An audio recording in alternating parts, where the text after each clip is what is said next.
Friends, CM ಆಗೋ ಕನಸು ಹೊರಹಾಕಿರೋ ಆರ್.ವಿ. ದೇಶಪಾಂಡೆ ಬಗ್ಗೆ ನಿಮಗೆಷ್ಟು ಗೊತ್ತು? ಇವರ ರಾಜಕೀಯದ ಹಾದಿ ಹೇಗಿದೆ? ಸಿದ್ದರಾಮಯ್ಯಗೆ ಇವರು ಎಷ್ಟು ಕ್ಲೋಸ್ ಆಗಿದ್ದಾರೆ?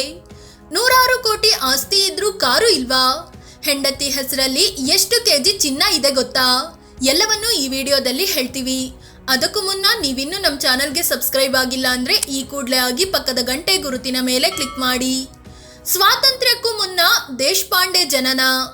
ಆರ್.ವಿ. ದೇಶಪಾಂಡೆ, ರಘುನಾಥ್ ವಿಶ್ವನಾಥ್ ದೇಶಪಾಂಡೆ ಇವರು ಸ್ವಾತಂತ್ರ್ಯಕ್ಕೂ ಮುನ್ನ ಅಂದ್ರೆ 1947ರ ಮಾರ್ಚ್ 16ರಂದು ಜನಿಸಿದ್ರು. ಉತ್ತರ ಕನ್ನಡ ಜಿಲ್ಲೆಯ ಹಳಿಯಾಳ ಇವರ ಹುಟ್ಟೂರು. ತಂದೆ ವಿಶ್ವನಾಥ್ ರಾವ್, ತಾಯಿ ವಿಮಲಾಬಾಯಿ. ಇವರದು ಬ್ರಾಹ್ಮಣ ಸಮುದಾಯವಾಗಿತ್ತು. ಬೆಳಗಾವಿಯ ರಾಣಿ ಪಾರ್ವತಿ ಕಾಲೇಜಿನಿಂದ 1967ರಲ್ಲಿ BA ಪದವಿ ಪಡೆದರು. ಆಮೇಲೆ ಶಿವಾಜಿ ಯೂನಿವರ್ಸಿಟಿಯಿಂದ 1970ರಲ್ಲಿ LLB ಕಂಪ್ಲೀಟ್ ಮಾಡಿದ್ರು. ನಂತರದಲ್ಲಿ ಹಳಿಯಾಳ ಕೋರ್ಟ್ನಲ್ಲಿ ಸುಮಾರು 10 ವರ್ಷಗಳ ಕಾಲ ಲಾಯರ್ ಆಗಿ ಕೆಲಸ ಮಾಡಿದ್ರು. ರಾಜಕೀಯಕ್ಕೆ ಎಂಟ್ರಿ ಕೊಟ್ಟಿದ್ದು ಹೇಗೆ? 1980ರ ನಂತರ ಆರ್.ವಿ. ದೇಶಪಾಂಡೆ ನಿಧಾನವಾಗಿ ರಾಜಕೀಯಕ್ಕೆ ಧುಮುಕಿದ್ರು. ಆಗ ಅಸ್ತಿತ್ವದಲ್ಲಿದ್ದ ಜನತಾ ಪಕ್ಷ ಸೇರ್ಕೊಂಡ್ರು. 1983ರ ವಿಧಾನಸಭೆ ಚುನಾವಣೆಯಲ್ಲಿ ಹಳಿಯಾಳ ಕ್ಷೇತ್ರದಿಂದ ಸ್ಪರ್ಧಿಸಿದ್ರು. ಮೊದಲ ಚುನಾವಣೆಯಲ್ಲೇ ವಿನ್ ಆಗಿ ವಿಧಾನಸಭೆ ಮೆಟ್ಟಿಲೇರಿದ್ರು. ಆಗ ರಾಜ್ಯದಲ್ಲಿ ರಾಮಕೃಷ್ಣ ಹೆಗಡೆ ನೇತೃತ್ವದಲ್ಲಿ ಸರ್ಕಾರ ರಚನೆಯಾಯಿತು. ದೇಶಪಾಂಡೆ ಮೊದಲ ಸಲ ಗೆದ್ದಿದ್ರು. ಆ ಸರ್ಕಾರದಲ್ಲಿ ಸಚಿವ ಸ್ಥಾನ ಸಿಕ್ತು. ಇದಾದ್ಮೇಲೆ 1985ರಲ್ಲಿ ಮಧ್ಯಂತರ ಚುನಾವಣೆ ನಡೆದಾಗಲೂ ಮತ್ತೆ ಗೆದ್ದು ಬಂದ್ರು. 1989ರ ಚುನಾವಣೆ ವೇಳೆಗೆ ಆರ್.ವಿ. ದೇಶಪಾಂಡೆ ಜನತಾದಳ ಸೇರಿಕೊಂಡು ವಿನ್ ಆದ್ರು. 1994ರಲ್ಲಿ ಮತ್ತೆ ಗೆದ್ದು ದೇವೇಗೌಡರ ಸರ್ಕಾರದಲ್ಲಿ ಸಚಿವರಾದ್ರು. 1999ರಲ್ಲಿ ಕಾಂಗ್ರೆಸ್ ಸೇರಿದ ದೇಶಪಾಂಡೆ 1999ರ ಚುನಾವಣೆ ವೇಳೆಗೆ ಜನತಾದಳ ಒಡೆದು ಹೋಗಿದ್ರಿಂದ ಆರ್.ವಿ. ದೇಶಪಾಂಡೆ ಕಾಂಗ್ರೆಸ್ ಸೇರ್ಕೊಂಡ್ರು.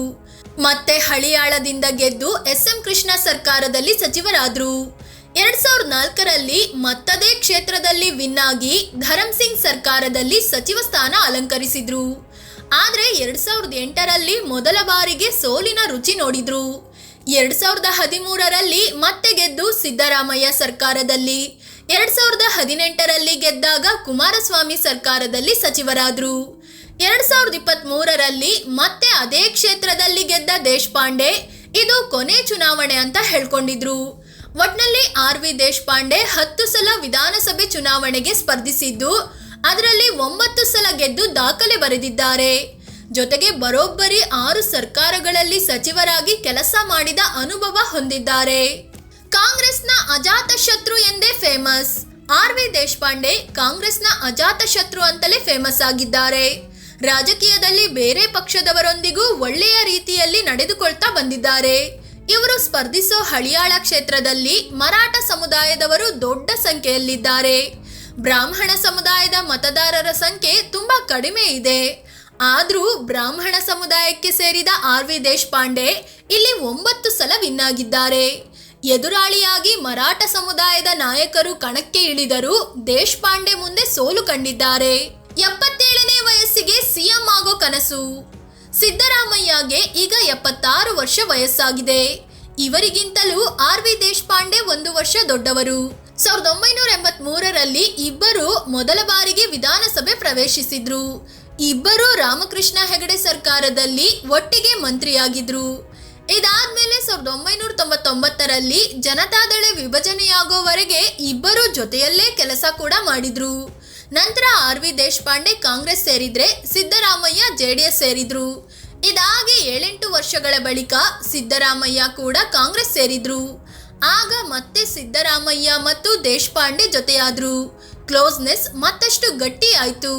ಸಿದ್ದರಾಮಯ್ಯ ಬಳ್ಳಾರಿ ಪಾದಯಾತ್ರೆ ಮಾಡಿದಾಗ ಆರ್.ವಿ. ದೇಶಪಾಂಡೆ ಮುಂಚೂಣಿಯಲ್ಲಿ ಗುರುತಿಸಿಕೊಂಡಿದ್ರು. ಈಗ ಮೂಡ ವಿವಾದ ದೊಡ್ಡದಾಗ್ತಿದ್ದಂತೆ ಆರ್.ವಿ. ದೇಶಪಾಂಡೆ ಕೂಡ ಸಿಎಂ ಆಗೋ ಕನಸು ಹೊರಹಾಕಿದ್ದಾರೆ. ಸಿದ್ದರಾಮಯ್ಯ ಒಪ್ಪಿಗೆ ಕೊಟ್ರೆ ನಾನು ಸಿಎಂ ಆಗ್ತೀನಿ ಅಂತ ಸಿದ್ದು ತವರು ಮೈಸೂರಿನಲ್ಲೇ ನಿಂತು ಹೇಳಿದ್ದಾರೆ. ಆರ್.ವಿ. ದೇಶಪಾಂಡೆ ಕುಟುಂಬ ಹೇಗಿದೆ? ಆರ್.ವಿ. ದೇಶಪಾಂಡೆ ರಾಧಾ ಅನ್ನೋರನ್ನ ಮದುವೆ ಆಗಿದ್ದಾರೆ. ದಂಪತಿಗೆ ಪ್ರಸಾದ್ ಅನ್ನೋ ಮಗ ಕೂಡ ಇದ್ದಾರೆ. 100 ಕೋಟಿ ಒಡೆಯ ದೇಶಪಾಂಡೆ. ಹೌದು, ಆರ್.ವಿ. ದೇಶಪಾಂಡೆ ಬರೋಬ್ಬರಿ 363 ಕೋಟಿ ರೂಪಾಯಿ ಮೌಲ್ಯದ ಆಸ್ತಿ ಹೊಂದಿದ್ದಾರೆ. 15 ಕೋಟಿ 51 ಲಕ್ಷ ರೂಪಾಯಿ ಮೌಲ್ಯದ ಸಾಲ ಕೂಡ ಇದೆ. ಇವರ ಆಸ್ತಿಯಲ್ಲಿ ಹೆಚ್ಚು ಆಸ್ತಿಯನ್ನು ಹೆಂಡತಿ ಹೆಸರಲ್ಲೇ ಮಾಡಿಟ್ಟಿದ್ದಾರೆ. ಅಂದ್ರೆ ಪತ್ನಿ ರಾಧಾ ಹೆಸರಲ್ಲಿ 253 ಕೋಟಿ 65 ಲಕ್ಷ ರೂಪಾಯಿ ಮೌಲ್ಯದ ಆಸ್ತಿ ಇದೆ. ಆರ್.ವಿ. ದೇಶಪಾಂಡೆ ಹೆಸರಲ್ಲಿ 265 ಗ್ರಾಂ ತೂಕದ ಚಿನ್ನ ಇದ್ರೆ ಪತ್ನಿ ರಾಧಾ ಹೆಸರಲ್ಲಿ 8 ಕೆಜಿ 524 ಗ್ರಾಂ ತೂಕದ ಚಿನ್ನಾಭರಣವಿದೆ. ಇಷ್ಟೆಲ್ಲ ಇದ್ರೂ ತಮ್ಮ ಬಳಿ ಒಂದೇ ಒಂದು ಕಾರು ಅಥವಾ ಬೇರೆ ಯಾವುದೇ ವಾಹನ ಇಲ್ಲ ಅಂತ ಆರ್.ವಿ. ದೇಶಪಾಂಡೆ ತಮ್ಮ ಅಫಿಡವಿಟ್ ನಲ್ಲಿ ಹೇಳ್ಕೊಂಡಿದ್ದಾರೆ. ಆದಾಯ ಮತ್ತು ಆದಾಯದ ಮೂಲ ಏನು? ಆರ್.ವಿ. ದೇಶಪಾಂಡೆ ತಮ್ಮ ವಾರ್ಷಿಕ ಆದಾಯ 1 ಕೋಟಿ 24 ಲಕ್ಷ ರೂಪಾಯಿ ಅಂತ ಹೇಳ್ಕೊಂಡಿದ್ದಾರೆ.